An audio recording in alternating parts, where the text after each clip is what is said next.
जो जो first year BMS के स्टूडेंट्स हैं वही सिर्फ इस वीडियो को देखेंगे। देखिए, पहले तो बेसिक समझ लीजिए कि आपको कैसे कैसे मार्क्स कवर करने हैं। देखिए, पदार्थ विज्ञान जो है अपना, वो उसमें थ्योरी भी है, प्रैक्टिकल वाइवा भी है। तो जो थ्योरी है आपकी 200 मार्क की है और प्रैक्टिकल वाइवा भी 200 मार्क का है, कुल मिला के बोल रहा हूँ। और इसमें पेपर 1, थ्योरी में पेपर 1 100 मार्क का और पेपर 2 भी 100 मार्क का। तो पहले तो बस ये बात समझ लीजिए। और इसके बाद आपको पता होगा पेपर 1 में कौन से टॉपिक्स है, पेपर 2 में कौन से टॉपिक्स है। अगर इसका भी डिटेल एनालिसिस चाहिए तो नीचे कमेंट कर देना, मैं उस पर भी वीडियो बना दूंगा। अभी तो फिलहाल हम पहला चैप्टर शुरू करते हैं पदार्थ का। तो अब आते हैं अपने आयुर्वेद निरूपण पहले चैप्टर पर, पदार्थ विज्ञान के। तो देखिए, पदार्थ क्या है। देखिए, पदार्थ विज्ञान जो है ये एक फिलोसॉफिकल सब्जेक्ट है। मतलब आपको ना इसमें याद भी करना पड़ेगा कोई चीज़, मतलब लॉजिकली भी होगी या फिर नहीं भी होगी तो आपको याद करना पड़ेगा। अब देखिए, पदार्थ का मतलब क्या होता है। पदार्थ, पद का अर्थ, मतलब पद मतलब क्या, शब्द आपको पता होगा, और अर्थ मतलब क्या, ज्ञान। अब देखिए, पदार्थ की व्याख्या क्या कहते हैं। आचार्य चक्रपाणी के अनुसार, आचार्य चक्रपाणी कहते हैं पदस्य अर्थः पदार्थ, पद के अर्थ को पदार्थ कहते हैं। जैसे कि मैंने ऊपर बताया, सप्त पदार्थी का क्या है। सप्त पदार्थी कहते हैं कि प्रमिति विषया पदार्थ, मतलब यथार्थ ज्ञान के विषय को पदार्थ कहते हैं। यथार्थ ज्ञान को, इसको जरा लिखिए कि रियल नॉलेज, यथार्थ ज्ञान के विषय को पदार्थ कहते हैं। मतलब रियल नॉलेज को ही पदार्थ कहते हैं, जो हमें रियल नॉलेज प्रोवाइड करता है या फिर उसका बोध कराता है। अब देखिए, सुश्रुत क्या कहते हैं। सूत्र या फिर पद, पद को ही इन्होंने सूत्र कहा है, तो इसके अर्थ को पदार्थ कहते हैं। ये हुई उसकी डेफिनेशन। अब देखते हैं हम पदार्थ के लक्षण। पदार्थ के लक्षण में क्या आएगा। 3 लक्षण पदार्थ के होते हैं, ये याद रखिए। अस्तित्व, नेयत्व और अभिधेयत्व। अस्तित्व मतलब होने का भाव, मतलब प्रेजेंस, वो चीज़ वहाँ पर है। नेयत्व मतलब जाना जा सकता है उसको कि कैसी है, क्या है, हम रूप वगैरह देख सकते हैं उसको। और अभिधेयत्व मतलब इसको नाम दिया जा सकता है कि यार ये वस्तु का रूप ऐसा है तो इसको यही कहा जाएगा। अब आते हैं पदार्थ की संख्या पर। यहाँ पर कुछ दर्शन या फिर संहिता का वर्णन आया है। अभी मेन जो है, जैसे कि सुश्रुत हुआ, चरक हुआ, वैशेषिक दर्शन, इसका मैंने यहाँ पर मतलब थोड़ा सा दिया है कि पदार्थ की संख्या उन्होंने कितनी कही है। पदार्थ की संख्या में सुश्रुत कहते हैं कि असंख्य पदार्थ होते हैं। चरक कहते हैं, एक जगह चरक कहते हैं कि 2 पदार्थ होते हैं और एक जगह कहते हैं 6 पदार्थ होते हैं। तो आपको इधर ऐसा ही याद रखना है। अब जैसे कि सुश्रुत ने असंख्य पदार्थ कहे हैं तो उसका तो नाम हम जान नहीं सकते, मतलब बहुत सारे रहेंगे ना। और चरक ने एक जगह कहा है 2, एक जगह कहा है 6 होते हैं। तो 2 जब आएगा तब आएगा सत और असत, और जब 6 आएगा तब सामान्य, विशेष, गुण, द्रव्य, कर्म, समवाय। तो ये जो सीक्वेंस है ये सारा आपको ऐसे के ऐसा ही याद रखना है। चरक का ऐसा सीक्वेंस है और यहाँ पर वैशेषिक दर्शन ने भी 6 बताया है, और इसका सीक्वेंस जो है ऐसा है, द्रव्य, गुण, कर्म, सामान्य, विशेष, समवाय। तो आपको ऐसा क्वेश्चन आ सकता है कि कर्म वैशेषिक दर्शन में किस स्थान पर आया है, तो तीसरे स्थान पर है। तो ये ऐसा थोड़ा याद रखिए। और वेदांत दर्शन में पदार्थ की संख्या 1 बताई है, जो कि ब्रह्म है। मतलब जितने चीजें हम देखते हैं वो सारे ब्रह्म से आए हैं, ऐसा इसका कहना है। अब जाते हैं आयु पर। तो आयु क्या है, आयु के लक्षण क्या है। तो बहुत फेमस वाला ये श्लोक आपको पता होगा, शरीरेंद्रिय सत्वात्मा संयोगोधारी जीवितम नित्यकश्च अनुबंधश्च पर्यायरायुच्यते। इसका क्या मतलब है, शरीर, इंद्रिय, मन और आत्मा, इनका जो संयोग होता है उसी को हम आयु कहते हैं। मतलब जहाँ पर शरीर भी है, इंद्रिय भी है, मन भी है और आत्मा भी है, ये सब जहाँ पर है उनके संयोग को आयु कहते हैं। अब जो इतना श्लोक है, ये देखिए, इतना श्लोक में पूरा आयु की जो डेफिनेशन है वो कवर हो रही है। और यहाँ से धारी से जो है, धारी, जीवितम, नित्यग, अनुबंध, ये आयु के पर्याय है। तो यहाँ पर आप देख सकते हैं धारी, जीवित, नित्य और अनुबंध, ये आयु के पर्याय है। अब ये जो आयु के पर्याय है इनका अर्थ जान लेते हैं। धारी मतलब क्या, जीवित मतलब क्या, नित्यग मतलब क्या, और अनुबंध मतलब देखिए, चक्रपाणी, आचार्य चक्रपाणी ने क्या कहा है कि धारी जो है, शरीर का जो धारण करने वाला है उसी को आयु कहते हैं ना। तो शरीर का धारण करने से उसको धारी ये नाम पड़ा है। या फिर यहाँ पर एक और मीनिंग है कि उसको सड़ने ना देने वाला, मतलब शरीर को सड़ने ना देने वाला, उसी को धारी कहते हैं। फिर जीवित, प्राणों को जीवित रखने वाला, वो भी आयु कहलाता है। नित्य मतलब नित्य, नित्य गतिशील रहता है। और अनुबंध मतलब क्या कि पूर्व काल का जीवन और ये जीवन, इसको संयोग रूप से बांध कर रखता है। और अब देखिए आयुर्वेद क्या है, मतलब आपका पसंदीदा श्लोक, सबको ये याद ही होगा। आयुर्वेद किसे कहते हैं, आयुर्वेद के लक्षण क्या है, देखिए, हिताहितम सुखम दुखम आयुस्तस्य हिताहितम मानंच तच्छ यत्रोक्तम आयुर्वेदस्य उच्यते। जिसका मतलब है कि आयु के जो 4 प्रकार है, मतलब हितायु, अहित आयु, सुख आयु और दुखायु। तो ये जो 4 प्रकार के आयु है उसके लिए हितकर या फिर अहितकर मतलब पथ्य और अपथ्य कौन सी चीज़ अच्छी है या फिर कौन सी चीज़ अच्छी नहीं है, इसका जो मान रखता है या फिर स्वरूप बताता है उसी को हम कहते हैं आयुर्वेद। मतलब कि ये 4 प्रकार की जो आयु है इनके लिए क्या अच्छा है और क्या अच्छा नहीं है और कितने लिमिट तक उसको अच्छा माना जा सकता है, इसका जो शास्त्र है, इसका जो वेद है, उसी को हम कहते हैं आयुर्वेद।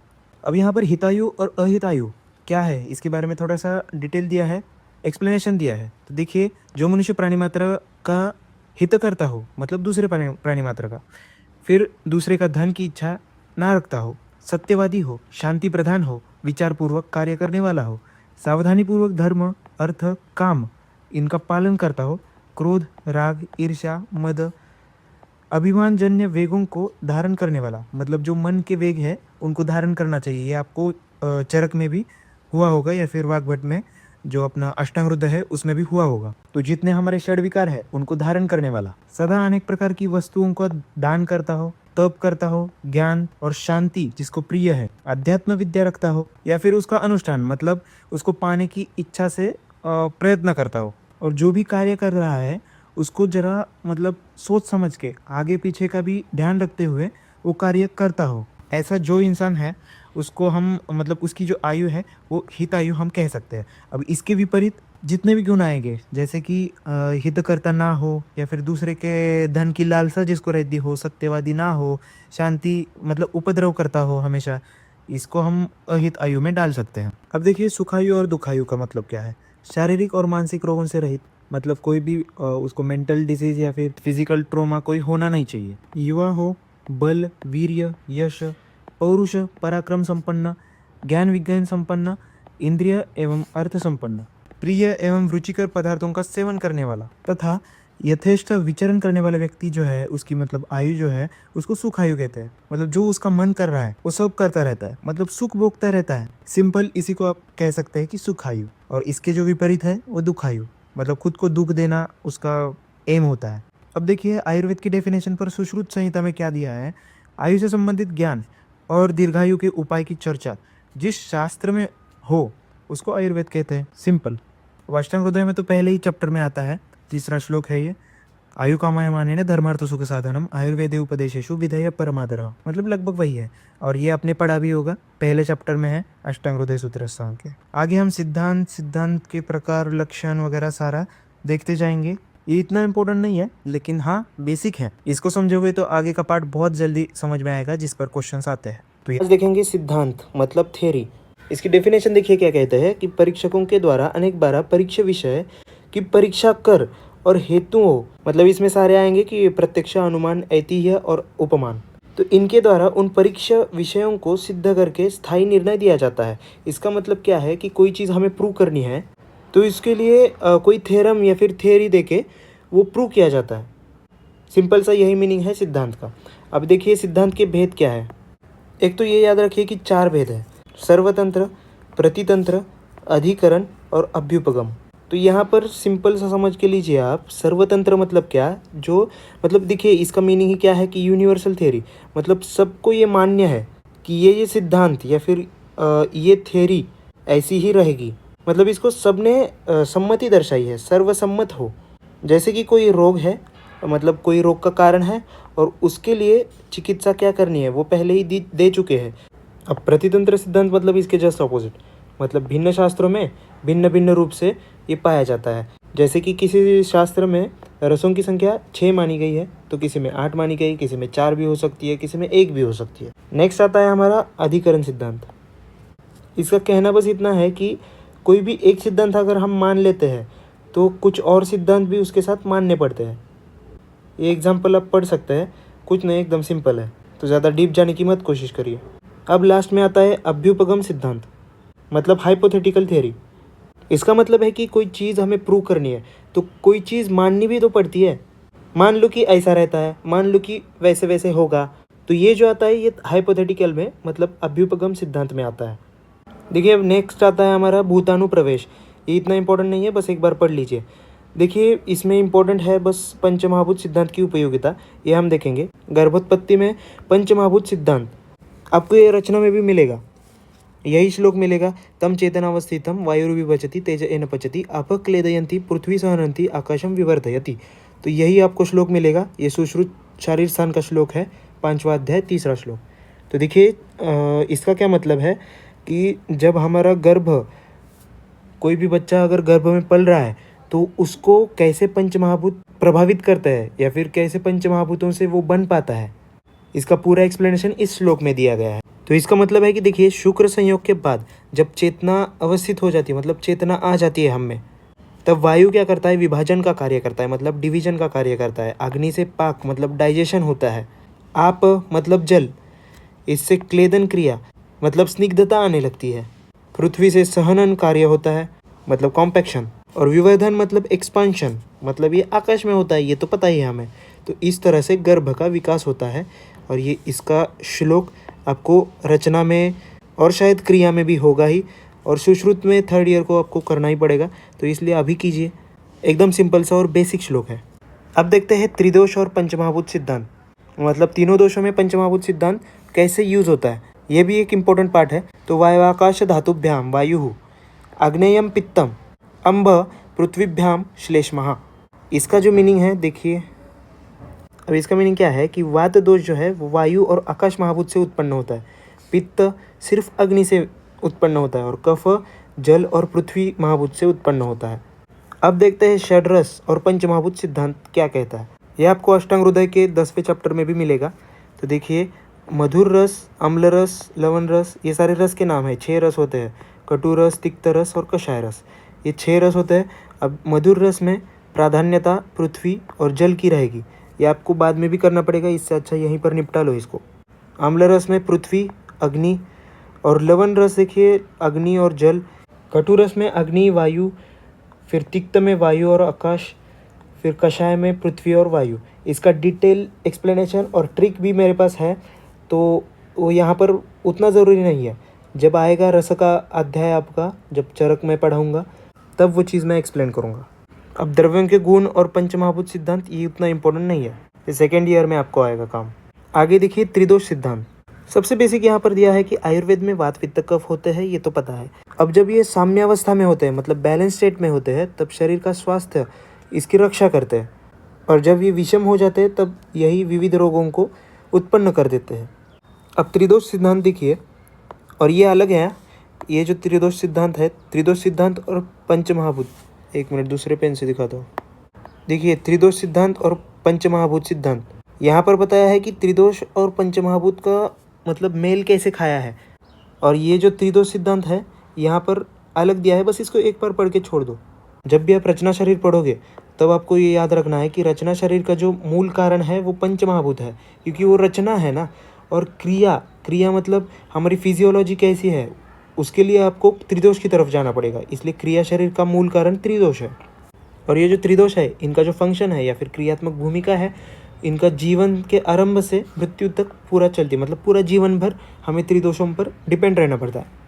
जिस तरह शरीर के बाहर सृष्टि का पोषण, शोषण और प्रेरण ये कार्य सोम मतलब चंद्र, सूर्य और वायु करते हैं, उसी तरह शरीर के अंदर पोषण, शोषण और प्रेरण का कार्य कफ, पित्त और वात करते हैं। क्रमशः याद रखिए, पोषण करने वाला कफ है और शोषण करने वाला पित्त, और वात जो है प्रेरण काम करता है।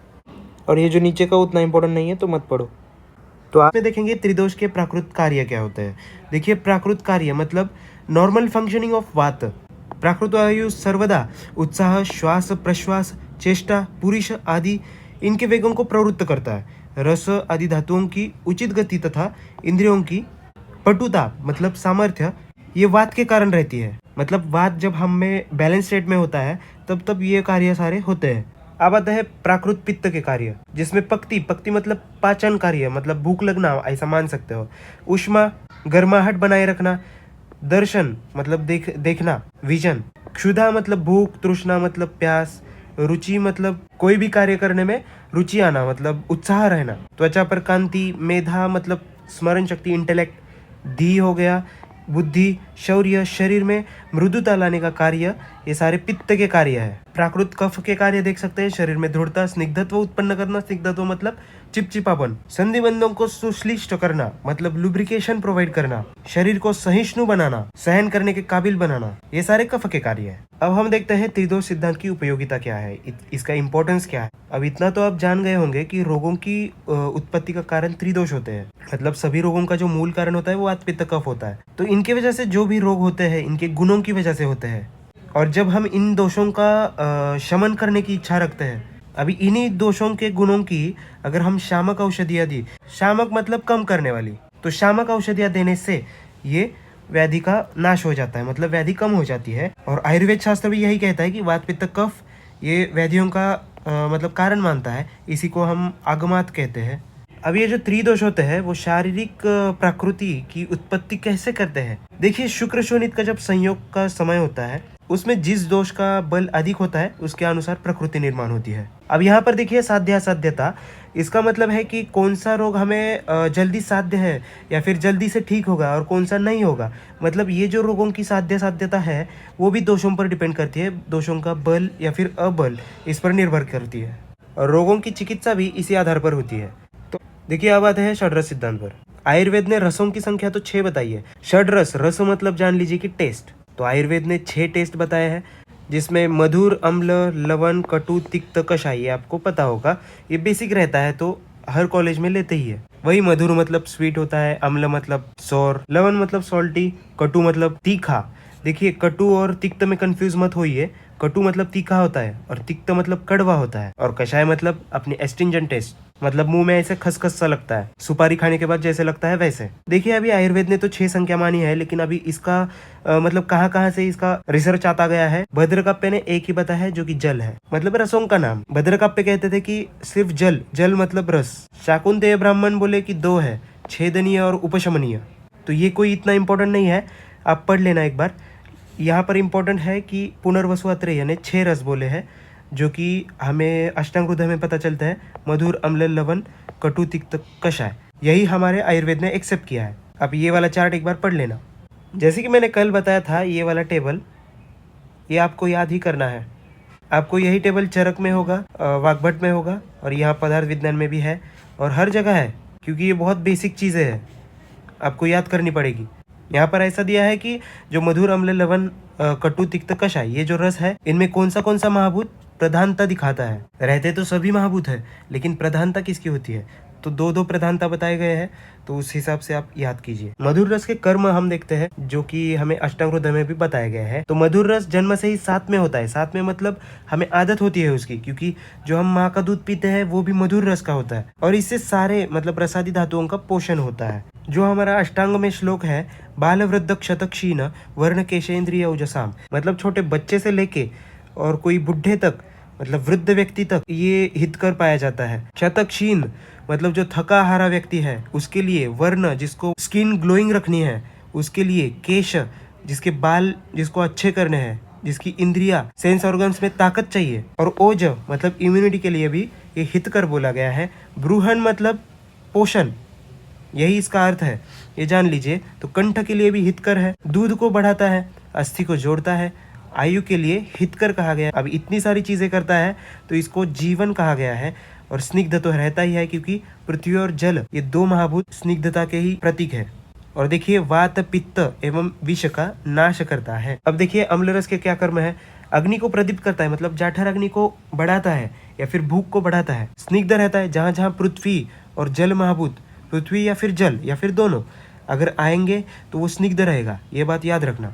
हृदय के लिए हितकर होता है, पाचक, रोचक। अभी जैसे कि मैंने बताया कि अग्नि को प्रदीप्त करता है तो पचन करने में भी अच्छा रहेगा। तो रोचक, खाने में स्वाद बढ़ाता है, हमारी रुचि बढ़ती है खाने के लिए। उष्ण वीर्य का रहता है, ये वीर्य वाला टॉपिक आपको बाद में समझेगा। परंतु स्पर्श में शीत होता है। प्रीणन करता है, प्रीणन मतलब भी पोषण। क्लेद कारक होता है, मतलब स्निग्ध, वही कहना है इनको।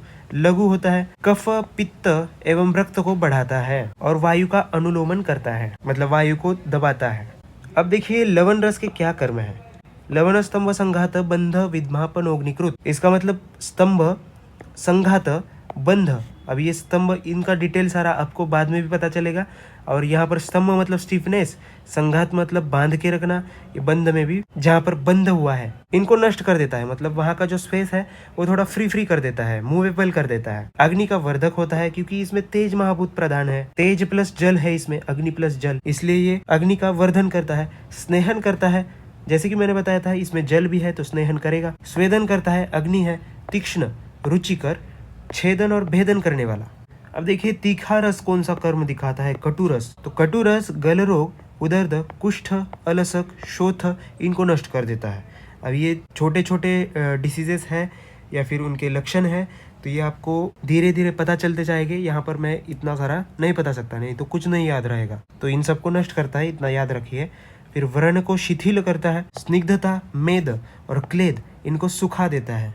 अग्निवर्धक करता है मतलब भूख को बढ़ाता है। फिर से यहाँ पर तेज है, तेज महाभूत प्रधानता है, इसलिए अग्नि का वर्धन करता है। आम का पाचन करता है, वही ना, अग्निवर्धन हो गया तो पाचन भी करेगा ही। रुचिकारक है, रुचि बढ़ाता है हमारे खाने में, जैसे कि खाली वड़ा पाव खाए तो नहीं जाएगा, लेकिन अगर मिर्च के साथ खाए तो ज्यादा जाएगा। तो रुचिकारक है। मुख, नासा, नेत्र एवं शिर का शोधन करता है। मिर्च खाने से नाक में या फिर मुख में, नेत्र में पानी आ जाता है, नेत्र मतलब आंखें, इनमें पानी आ जाता है, तो इन सब का शोधन करता है। अन्न का शोषण करता है, बंधों को तोड़ता है, स्रोतसों को विस्तृत करता है और कफ का नाश करता है। तो अब आते हैं तिक्त रस पर, मतलब कड़वे रस पर। तिक्त रस स्वयं अरुचिकर है, मतलब अरुचि तो दिखाता ही है, टेस्टलेस, किसी को पसंद नहीं है, परंतु अरुचि को नष्ट करता है। मेरी शॉर्ट वाली वीडियो में मैंने ये भी बताया था, ये रस हुए हैं सारे। फिर देखिए पेट के अंदर हमारे अगर कृमि है, तृष्णा हो रही है, ज्यादा प्यास लग रही है, विष है, कुष्ठ, मूर्छा, ज्वर, उत्क्लेश मतलब नौसी फीलिंग, दाह, पित्त और भी है, कफ विकार, पित्त विकार, कफ विकार ऐसा है यहाँ पे, तो कफ विकार को नष्ट करता है। और क्लेद, मेद, वसा, मज्जा, पुरेश, मूत्र इनका शोषण करता है। लघु है, मेद्य है, इंटेलिजेंस बढ़ाता है, इसलिए भैया अखरोट भी खाने पर, क्योंकि वो कड़वा रहता है ना, इसलिए मेद्य है ऐसा कहा गया है। शीत वीर्य का है, जैसे कि बताया मैंने, वीर्य का टॉपिक बाद में होगा आपको।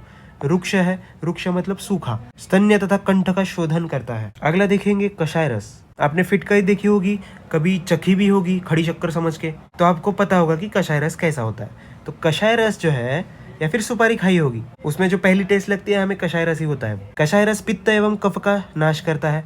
गुरु है, रक्त का शोधन मतलब रक्त को शुद्ध करता है। पक्वाशोथ का पीड़न करता है, व्रण का रोपण करता है। शीत है, क्लेद और मेद का शोषण करता है। आम का स्तंभन करता है। ग्राही है, रुक्ष है और त्वचा का प्रसादन करता है। प्रसादन मतलब पोषण। ये आपको फिर से होने वाला है तो टेंशन मत लीजिए, मैंने भी ऊपर से ही लिया है, मुझे भी पता है। अब अगला देखिए षड्रस सिद्धांत की उपयोगिता।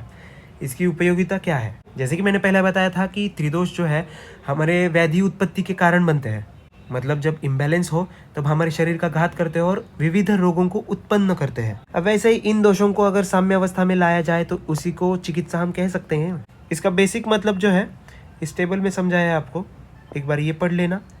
मतलब वात, पित्त, कफ और ये जो 6 टेस्ट है, इनसे क्या इन पर मतलब फर्क पड़ेगा।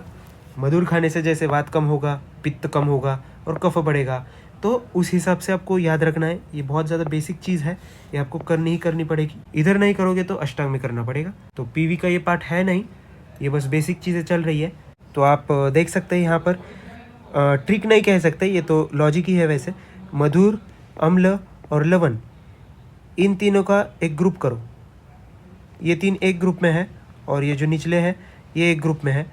तो यहाँ पर वात को कम करने वाले ये पहला वाला जो ग्रुप है ये वात को कम करेगा और कफ को बढ़ाएगा। वात और कफ हमेशा अपोजिट चलते हैं, ये याद रखना। और यहाँ पर नीचे वाला जो ग्रुप है वो वात को बढ़ाएगा और कफ को कम करेगा।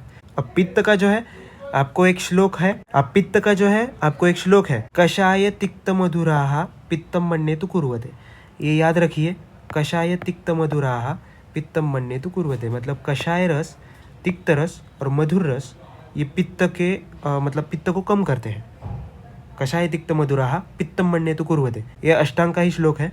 तो आप इस तरह से याद रख सकते हैं। या फिर ऐसे अगर नहीं याद हो रहा है तो यहाँ पर देखिए जो 3 है, अम्ल, लवण और कटु, इन तीनों में तेज महाभूत प्राधान्य है। आप देख सकते हैं यहाँ पे कौन से है, देखिए अम्ल है, लवण है और कटु है। देखिए अग्नि है यहाँ पे, यहाँ पर अग्नि है और यहाँ पर अग्नि है, बाकी कहीं पर आपको अग्नि नहीं मिलेगी। देखिए आप बाकी रसों में देखिए अग्नि नहीं मिलेगी। यहाँ पर अग्नि है, यहाँ पर अग्नि है और यहाँ पर अग्नि है। तो जहाँ पर अग्नि है वहाँ पर पित्त बढ़ाएगा, क्योंकि हमने कल ही पढ़ा है कि अग्नेयम पित्तम। ठीक है, इससे आप देख सकते हैं। तो ठीक है, यहाँ पर हम एंड करते हैं आज का लेक्चर। ये कोई ज़रूरत नहीं है पढ़ने की। और कल हम धातु पोषण न्याय या फिर धातु पोषण सिद्धांत हम देखते हैं, जो कि हमें क्रिया में भी सीखना पड़ेगा। आयुर्वेद निरूपण में हमने षड्रसों को जान लिया। अभी आते हैं धातु पोषण सिद्धांत पर, जो कि आपको क्रिया शरीर में भी पढ़ने के लिए मिलेगा। तो देखिए, आयुर्वेद में धातु पोषण से संबंधित 3 न्यायों का वर्णन आता है: क्षीरदधि न्याय, केदारकुल्य न्याय और खल्यकोपद न्याय। तो देखिए, इनको याद रखना बहुत ज्यादा सिंपल है, क्योंकि नामों से ही पता चलता है। देखिए, अभी पहला है कि क्षीरदधि न्याय, मतलब क्षीर से, दूध से हमारा दही बन रहा है। तो इसके लिए स्टेप वाइज प्रोसेस है। मतलब ये न्याय कहता है कि एक के बाद एक ऐसा धातु पोषण होता जाएगा। देखिए, पहला आते हैं हम क्षीरदधि न्याय। इसे सर्वात्म परिणमन कहा जाता है, मतलब सर्वात्म परिणमन पक्ष क्यों कहा जाता है और इसका अर्थ क्या है, ये आप आगे जानोगे। देखिए, जिस प्रकार से दूध से सर्वात्मना दही उत्पन्न होता है, दही से नवनीत, नवनीत मतलब मक्खन, मक्खन से घृत, घृत मतलब घी, और घृत से घृतमंड उत्पन्न होता है, उसी प्रकार से पूर्व धातु से उत्तर धातु की उत्पत्ति होती है। मतलब एक के बाद एक धातु की उत्पत्ति होती जाती है। तो ये जो प्रोसेस है धातुओं का पोषण होने की, वो तो गर्भ के प्रारंभ से ही होती आ रही है। देखिए, यहाँ पर क्षीरदधि न्याय जरा समझ के लेते हैं। क्षीर मतलब क्या होता है? दूध। इससे बनता है दही, दही से बनता है मक्खन, मक्खन के बाद होता है तैयार घृत मतलब घी।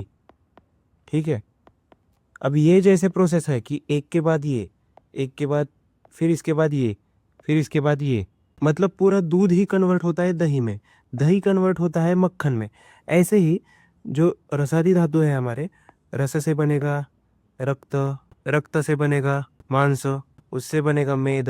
तो ये सारा प्रोसेस शुक्र धातु तक। तो एक क्षीरदधि न्याय का कहना ऐसा है कि रस से ही रक्त बनता है और रक्त से ही मांस बनता है। तो ऐसा प्रोसेस चलते जाता है।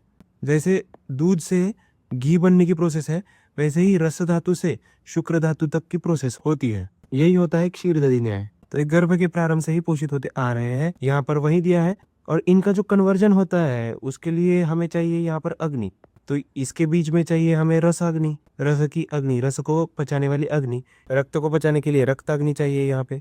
तो ऐसे ही यहाँ पर भी एक्सप्लेनेशन आया है कि रस अपनी रसाग्नि से पचकर रक्तता को प्राप्त होता है, ऐसे ही रक्त रक्त अग्नि से पचकर मांसता को प्राप्त होता है। इसी तरह पूर्व धातुओं से उत्तर धातुओं का परिणमन होता है। तो यही हमारा धातु पोषण न्याय का एक पक्ष है। इसको क्षीरदधि न्याय हम बोल सकते हैं। लॉ ऑफ ट्रांसफॉर्मेशन इस नाम से भी आप जान सकते हैं इसको।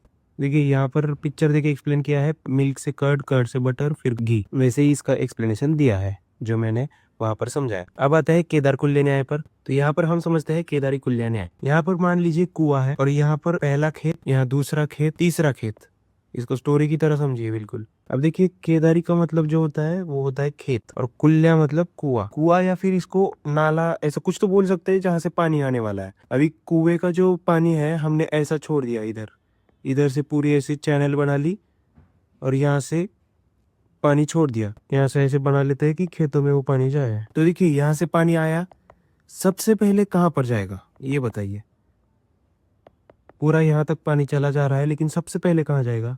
इस वाले खेत में जाएगा ना, इस वाले खेत में जाएगा, फिर इधर जाएगा और फिर इधर जाएगा। तो ये केदारी कुल्य न्याय जो है ये यही कहता है, जो नजदीक का खेत है उसको पहले पानी जाएगा। अब एक बार पढ़ लेते हैं कि आपको समझ में आएगा। देखिए, जिस प्रकार से खेत में संचित नाली का जल समीप के खेतों को संचित कर क्रम से दूसरे खेतों में संचित करता है, उसी प्रकार से रस भिन्न भिन्न मार्गों से रसादी धातुओं को उन धातुओं के समान अंशों में पोषित करता है। और यहाँ पर इंपॉर्टेंट है कि जो समीप है, जो समीप की धातु है उसका पोषण शीघ्र होता है और जो दूर है उसका पोषण देरी से होता है। यही है केदारी कुल्य न्याय। इसी को हम लॉ ऑफ ट्रांसमिशन कहते हैं। यहाँ पर भी एक चित्र दिया है, आप देख सकते हैं। यहाँ पर रस धातु मान लीजिए, यहाँ पर रक्त धातु है, यहाँ पर मांस धातु है और आहार रस यहाँ से आ रहा है। तो सबसे पहले आहार रस किस में जाएगा? रस धातु को जाएगा, क्योंकि वो पहले है, और फिर रक्त धातु को जाएगा, फिर मांस धातु को जाएगा। ऐसा एक्सप्लेनेशन किया है इधर। और वाग्भट यहाँ पर खास कर कहते हैं कि जो तृतीय माह होता है गर्भ का, उसके लिए ये न्याय लागू है। माता के हृदय की रसवाहिनी नाड़ी गर्भ का पोषण करती है। अब आता है अगला न्याय, खलेकोपत न्याय। इसका भी सेम कहना है। देखिए खल जो होता है यहाँ पर, खल कोपत, तो खल मतलब धान, और ये कपोत, कपोत मतलब कबूतर आप मान सकते हैं, ठीक है, या फिर कोई भी पक्षी। यहाँ पर दिया है कपोत मतलब कबूतर। तो देखिए यहाँ पर हम अनाज रखेंगे या फिर धान कोई, ठीक है, और यहाँ पर हम 4 पेड़ रख देते हैं, 3 ही पेड़ रखते हैं, जाने दीजिए।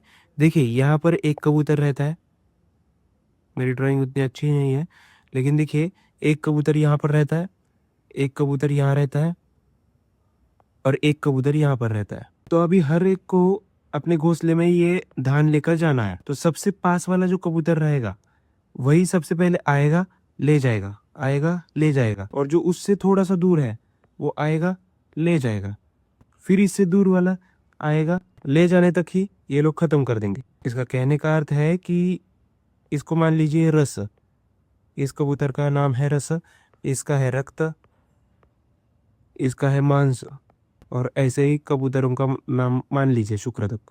तो इसका पोषण ज्यादा होगा, इसका उससे कम होगा, इसका और कम होगा, तो ऐसा ये क्रम चलता रहता है, ऐसा खले के ऊपर न्याय बताता है। तो यहाँ पर आइए एक बार पढ़ लेते हैं। तो जिस प्रकार से कबूतर अलग अलग दिशाओं से खल एकत्रित करते हैं, तो खल में आते हैं और अनाज चुग कर अपने अपने स्थानों पर जाते हैं, उसी प्रकार से अलग अलग मार्गों से धातुओं का पोषण होता है, वही है, ठीक है। यहाँ पर विजुअल रिप्रेजेंटेशन दिया है। तो ये 3 प्रकार के इंपॉर्टेंट न्याय धातु पोषण के आप लोगों ने सीख लिए, इस पर क्वेश्चन आता है। क्रिया में एक और बार इसको देखेंगे। धातु पोषण सिद्धांत, धातु पोषण न्याय देखने के बाद अब हम देखेंगे लोक पुरुष सामान्य सिद्धांत। यहाँ पर एक बात मैं बताना चाहूंगा आपको, वो समझ लेना, ये लोक और पुरुष, ये 2 वर्ड है, ठीक है। लोक पुरुष सिद्धांत, ठीक है, लोक पुरुष सामान्य सिद्धांत।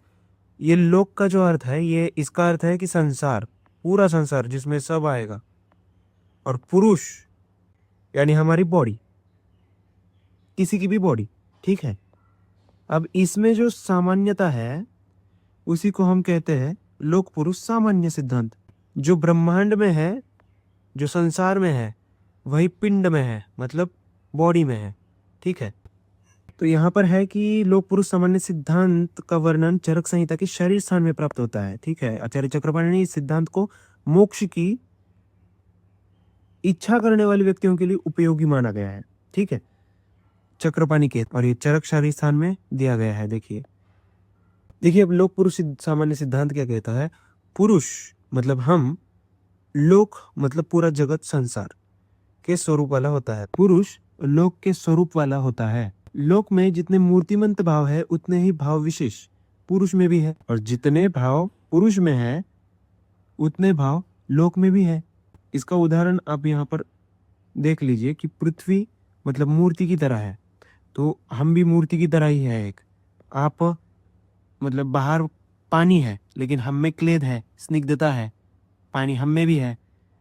अग्नि मतलब हमारा संताप, वायु मतलब प्राण, ऐसे आप पढ़ते जाइए, आपको मतलब उतना इम्पोर्टेंट नहीं है ये, और इस पर कोई क्वेश्चन भी आ सकता है, नहीं आ सकता है, मैं बोल नहीं सकता, शायद टर्म के लिए आ जाए, पता नहीं। तो ऐसा सारा दिया है यहाँ पर। देखिए कृत युग, त्रेता युग, द्वापर युग, इसका मतलब बाल्यावस्था, युवावस्था, वृद्धावस्था, और कली युग अगर आ गया तो रोगावस्था, युगांत मतलब युग का अगर अंत हो गया तो मृत्यु हो गई। तो ये हम में भी है और इस संसार में भी है। अब इसका प्रयोजन मतलब इसका इम्पोर्टेंस क्या है, लोक पुरुष सामान्य सिद्धांत क्यों पढ़ना है, ये सारा एक बार पढ़ लेना। लेकिन ये लास्ट वाली लाइन याद रखो कि सुख और दुख के कर्ता हम स्वयं हैं, अन्य कोई नहीं। ये हमें ज्ञात होना चाहिए, इसीलिए हम ये सिद्धांत पढ़ते हैं। सुख और दुख के कर्ता हम ही है, हमारे ही कर्म हमें सुख और दुख देते हैं। अब आइए नेक्स्ट, व्याधित रूपीय सिद्धांत। व्याधित मतलब रोगी, रूपीय मतलब रूप, उसका सिद्धांत कहता है। अभी इसका जो वर्णन है विमान सान में आया है चरक के, ठीक है। व्याधित रूपीय सिद्धांत देखिए, व्याधित पुरुष मतलब रोगी व्यक्ति, 2 प्रकार के हो सकते हैं, गुरु व्याधित और लघु व्याधित। गुरु व्याधित मतलब बड़ी व्याधि और लघु व्याधि मतलब छोटी व्याधि। यहाँ पर देखिए गुरु व्याधित मतलब कुछ व्यक्ति बड़ी व्याधि से ग्रसित तो होता है, ठीक है, लेकिन उनका मन बल, शारीरिक हो या फिर मानसिक बल हो, और शरीर, इनका भाव जो रहता है वो उत्तम रहता है, अच्छा रहता है, इसलिए उनको लगता है कि छोटी व्याधि से ग्रसित है वो। लेकिन वहीं पर अगर लघु व्याधि देखा जाए तो व्याधि तो छोटी होती है, लेकिन उनका मन, बल और शरीर हीन भावों से युक्त होता है। इसलिए इसको मतलब वो सोचता है कि हमें बड़ी व्याधि मतलब हम बड़ी व्याधि से ग्रसित हुए हैं, तो ऐसी जो व्याधि रहती है वो लघु व्याधि रहती है। अब व्याधित रूपीय सिद्धांत का प्रयोजन क्या है? वैद्य को हमेशा इसमें अंतर करना आना चाहिए, ऐसा यहाँ पर दिया है। अगर अज्ञानी वैद्य हो तो गुरु व्याधि को लघु व्याधि समझकर मृदु संशोधन करता है, और मृदु संशोधन करने से फिर असर तो उतना हो नहीं पाता है, तो अधिक बढ़ जाते हैं दोष वगैरह। और लघु व्याधि अगर हो तो बड़ी व्याधि समझकर तीक्ष्ण संशोधन कर देता है, और तीक्ष्ण संशोधन से रोगी क्षीण होता है, मतलब उसका धातु वगैरह सारा क्षय होता है धातु का। इसलिए वैद्य को हमेशा इस पर थोड़ा कमांड होनी चाहिए कि कौन सा गुरु व्याधि है और कौन सा लघु व्याधि है। अब अगला देखिए, प्रकृति समसंवेद विकृति विषम समवाय सिद्धांत, और ये भी चरक संहिता के विमान स्थान से प्राप्त हुआ है। यहाँ पर ये न्याय कहता है, ये सिद्धांत कहता है कि रस और दोषों का जो मेल है वो दो प्रकार का होता है, या तो प्रकृति के अनुसार वाले गुण दिखाना, नहीं तो दूसरा उसके अनुसार गुण न दिखाना। आपको उदाहरण से समझेगा। यहाँ पर देखिए, जो मिले हुए रस या दोष प्राकृत गुण को बिना दबाए मिले हो, इसका मतलब है कि जो रस है वही दोष दिख रहा है, उसको हम प्रकृति समसमवाय कहलाता है। ठीक है, अभी रस या दोष अगर प्राकृतिक गुणों को दबाकर बने हो तो उसको विकृति विषम समवाय कहते हैं। देखिए यहाँ पर आपको समझ में आएगा, अमृत मतलब हमारा जो आम फल रहता है, आम मैंगो, वो मधुर गुण का होता है, मतलब मधुर रस का होता है, और उसका कार्य भी क्या दिखाता है? वात पित्त नाशक है। बराबर है, मधुर गुण वात और पित्त का नाश करता है। लेकिन वहीं पर अगर बैगन लिया जाए तो वो कटु तिक्त रसात्मक होता है, मतलब तीखा और कड़वा होता है। लेकिन फिर भी अभी इसको तो वात की वृद्धि करना चाहिए ना, कि कटु तिक्त है तो वात की वृद्धि करेगा, आपने पहले पढ़ा है। लेकिन यहाँ पर विकृति विषम समवाय संयोग दिखाकर वात का वो शमन करता है। ठीक है, इतना आप समझ लीजिएगा। और यहाँ पर देखिए इस श्लोक का पूरा अर्थ दिया है, इतना तो इम्पोर्टेंट है नहीं, फिर भी आप अगर पढ़ना चाहोगे तो एक बार पढ़ सकते हैं। और यहाँ पर हमारा ये चैप्टर होता है समाप्त, आयुर्वेद निरूपण यहाँ पर आपका समाप्त होता है। यहाँ पर आप देखिए अध्याय का सारांश दिया है, पदार्थ शब्द की उत्पत्ति वगैरह, पद प्लस अर्थ ये हमने लिया था, आयु के लक्षण, आयुर्वेद के लक्षण, ये शरीर इंद्रिय सत्वात्मा वाला श्लोक, और हिता हितम आपका फेवरेट श्लोक, फिर सिद्धांत के लक्षण, सिद्धांत के भेद, ये 4 इंपॉर्टेंट भेद आप याद रखना। बाकी इस चैप्टर में उतना इम्पोर्टेंट कुछ नहीं है, फर्स्ट चैप्टर है, बेसिक चैप्टर है, कर लीजिएगा। इसी के साथ ये लेक्चर हम समाप्त करते हैं, और हम कल एनाटॉमी का लेंगे या फिर चरक संहिता शुरू करेंगे, एक एक चैप्टर खत्म करते जाएंगे। राधे राधे।